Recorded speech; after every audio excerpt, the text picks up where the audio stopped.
Hello students, welcome back on Mohari Devi Tapadia Girls College YouTube channel. In this class, I am going to progress a poem, and the poem name is Ulysses, which is written by the great Victorian poet Alfred Lord Tennyson. And this is the 8th video on this particular topic, Ulysses. So students, let's begin. आप सब यूलिसेस के 7th video आपने देख लिए हैं, 7 video तक आप देख चुके हैं, फर्स्ट टू 7। तो आपको आइडिया लग गया कि यूलिसेस क्या है, यूलिसेस कौन है, इस यूलिसेस पोएम में क्या चल रहा है। आप सबको मैंने बहुत बार बता दिया कि ये एक ड्रामेटिक मोनोलॉग का बहुत ही अच्छा एग्जाम्पल है। ड्रामेटिक मोनोलॉग में एक स्पीकर होता है, कुछ म्यूट लिसनर है और कोई ना कोई ड्रामा एक्शन होता है। यहाँ हमारा स्पीकर कौन है? यूलिसेस है। यूलिसेस जो है वो एक ग्रीक कैरेक्टर ऑडिसियस है, जिसको हमारे टेनिसन ने यूलिसेस बोल दिया।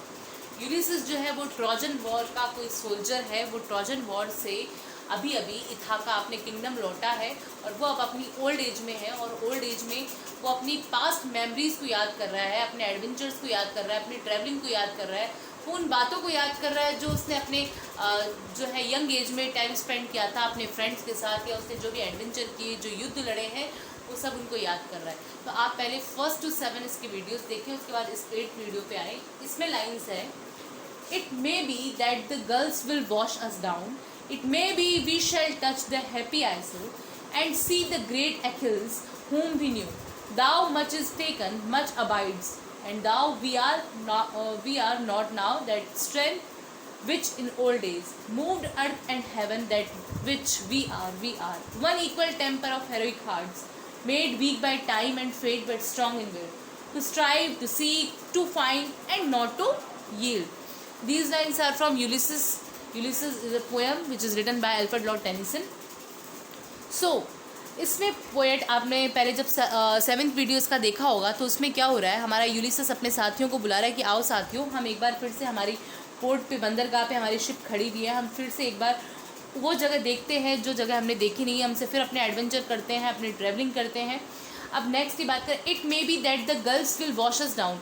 हो सकता है, इट मे बी, हो सकता है ऐसा शायद, that girls will wash us down, कि ये जो गर्ल्स हैं, जो आपको पता है, जो गर्ल्स होते हैं, मतलब जब वो शिप पे बैठे हुए हैं, तो girls will wash us down, कि वो जो गर्ल्स होते हैं समुद्र में पानी चलाने वाले, विल वॉश अस डाउन, वो हमें वॉश अस डाउन कर दे, ठीक है, वॉश कर दे, हमें नीचे की ओर ले जाए। It may be we shall touch the happy Iceland, और हो सकता है कि हम किसी हैप्पी आइसलैंड पहुंच जाए, ठीक है, हो सकता है कि हम जो है किसी हैप्पी आइसलैंड पे पहुंच जाए, and see the great Achilles whom we knew. यहाँ कहने का मतलब, यहाँ फिलोसफिकल और वो इनडायरेक्टली बोल रहा है कि हो सकता है कि अब हम अगर यात्रा करने जाएं तो हम वापस लौट कर ना आएँ, हम ऐसी यात्रा पे चले जाएं परमानेंट कहीं, जो कि हमें वॉश अस डाउन, हमें पूरी तरह से धो दे।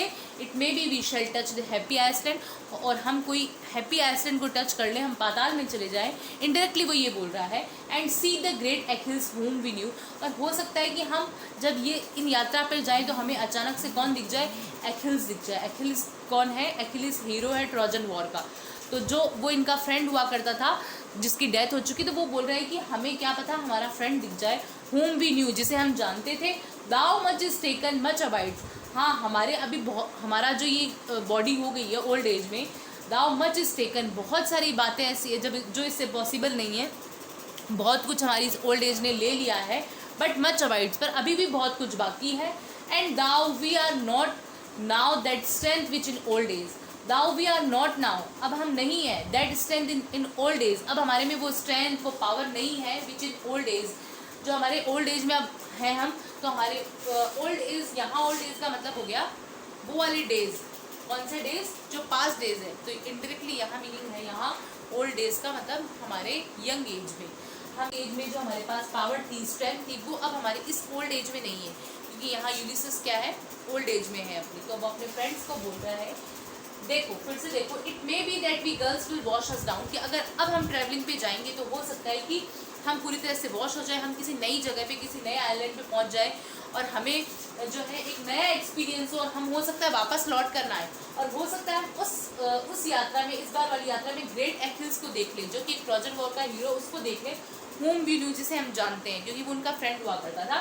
दाउ मच इज टेकन, मच अवाइड्स, अब बहुत कुछ कुछ हमारी इस ओल्ड एज ने, मतलब अब इस टाइम में जब हम बूढ़े हैं, बहुत कुछ इस बॉडी ने हमसे ले लिया है, बट मच अबाइड्स, पर अभी भी बहुत कुछ बाकी है। And though we are not now, अब हम वो नहीं हैं that strength in old age, जो हमारी ओल्ड डेज में स्ट्रेंथ हमारे पास थी, अब वो हमारे पास नहीं है। Now we are not that strength which in old days, जो स्ट्रेंथ हमारे ओल्ड डेज में हुआ करती थी, मीन्स जब हम यंग थे तब हमारे में जो स्ट्रेंथ थी, जो पावर थी, वो अब हमारे में नहीं है। मूव्ड अर्थ एंड हेवन, और कैसी स्ट्रेंथ थी वो, जिससे हम मूव कर देते थे अर्थ और हेवन को, मतलब हम हिला देते थे धरती को, आकाश को, पाताल को, स्वर्ग को, सबको हिला देते थे। मूव्ड अर्थ एंड हेवन, इतनी स्ट्रेंथ हमें हुआ करती थी, जो कि अब हमारी इस ओल्ड एज में नहीं है। दैट विच वी आर, फिर अंदर से ही यूलिसिस फील कर रहा है, पर फिर भी अभी भी हम वही हैं, मतलब फिर से पॉजिटिविटी की ओर आ रहा है। फिर कह रहा है one equal temper of heroic hearts, अभी भी हमारे में वो इक्वल टेम्पर है हेरोइक हार्ट्स वाला, जिससे हम हेरोइक डीड्स किया करते थे, जिससे हम बहुत ही शक्तिशाली काम कर देते थे, हमारे में इतना पावर था, वो अभी हमारे में कहीं ना कहीं कुछ बाकी है। One equal temper of heroic hearts, अभी भी हमारा जो हार्ट है, दिल है, वो वैसा ही है जो कि हमारी जवानी में हुआ करता था। Made weak by time and fate, हाँ हमें वीक बना दिया है टाइम और फेट ने, हमारे भाग्य ने, हमारे समय ने हमें वीक बना दिया है। क्योंकि अब मैंने आपको बताया था कि यूलिसस अपनी ओल्ड एज में है, तो कह रहा है कि हाँ हम अपने भाग्य के आगे झुक गए हैं, हम अपने समय के आगे झुक गए हैं, हमें उसने वीक बना दिया है, बट स्ट्रॉन्ग इन विल, पर हमारी जो विल है वो अभी भी स्ट्रॉन्ग है, मतलब अभी भी हमारा जो हार्ट है हेरोइक हार्ट है, हम उससे हेरोइक डीड्स कर सकते हैं। हाँ समय ने हमें बूढ़ा बना दिया है, हमारे भाग्य ने हमें बूढ़ा बना दिया है, पर अभी भी हम वो एडवेंचर कर सकते हैं, कहीं ना कहीं वो हमारे में अभी भी बाकी है, बट स्ट्रॉन्ग इन विल हमारी बहुत मजबूत है, विल से हम कुछ भी कर सकते हैं। To strive, to seek, to find and not to yield, हमने यही सीखा है, कुछ भी कर देना, टू सीक, टू फाइंड, कुछ भी नया ढूंढना, कुछ नया एडवेंचर करना, एंड नॉट टू यील्ड, मतलब कभी भी गिव अप नहीं करना, कभी भी कुछ छोड़ना नहीं है। मतलब हाँ हमारा जो टाइम है वो ऐसा है, अभी इस एज में हम इतने बूढ़े हो चुके हैं कि हम कुछ भी करने के लिए अनेबल हैं, हमारे पास में वो स्ट्रेंथ नहीं है जो हमारे ओल्ड डेज में हुआ करती थी। जितना पावर हमारे ओल्ड डेज में हुआ करता था वो अभी हमारे में नहीं है, पर कहीं ना कहीं अभी भी हमारा हार्ट जो बहुत हेरोइक है, उससे हम हेरोइक डीड्स कर सकते हैं। हमारी जो विल है बहुत स्ट्रॉन्ग है, तो हमारी विल स्ट्रॉन्ग है, उसकी वजह से अभी भी हम कुछ भी कर सकते हैं, कुछ भी नया ढूंढ सकते हैं, कुछ भी एडवेंचर कर सकते हैं, एंड नॉट टू यील्ड, और अभी भी हमारे मन में यही है कि हमें गिव अप नहीं करना है। तो ये बहुत ही ब्यूटीफुल पोएम है, जो कि बहुत ब्यूटीफुली एंड होती है, एक ब्यूटीफुल मॉरल के साथ, कि कभी भी इंसान को गिव अप नहीं करना चाहिए। और आप इसके, आज ये लास्ट वीडियो था इस पर्टिकुलर पोएम यूलिसिस पे, 8th वीडियो, तो आप इसके स्टेप बाय स्टेप 1 to 8 सारे वीडियोस देखें कंप्लीट, तब आपको ये पोएम अच्छे से समझ आएगी। और ये पोएम जो है बहुत ही इंपॉर्टेंट पोएम है, वैसे ये BA 3rd ईयर के जो स्टूडेंट्स हैं MDS यूनिवर्सिटी के, उनके सिलेबस में है यूलिसिस पोएम, जो कि अल्फ्रेड लॉर्ड टेनिसन ने लिखी है। ये एक ड्रामेटिक मोनोलॉग है, ड्रामेटिक मोनोलॉग के जो मास्टर हैं वो रॉबर्ट ब्राउनिंग माने जाते हैं। सो आई होप आपको ये पोएम समझ में आ गई होगी। आप इसके सारे जो है वीडियोस 1 to 8 सब स्टेप बाय स्टेप देखिए। Thank you.